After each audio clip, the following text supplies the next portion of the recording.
Hello guys, this is my first video and today I'm showing you how to make a passkey in Google Chrome for your Windows computer.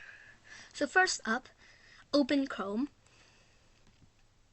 and then after, go to the URL page and go to g.co/passkeys.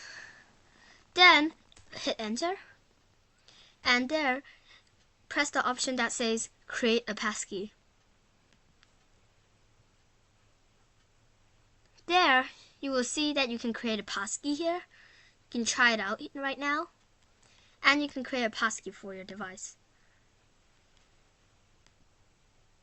And then you can do your fingerprint or your PIN.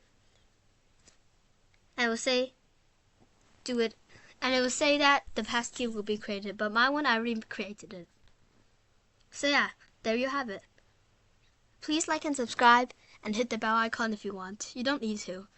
Thank you.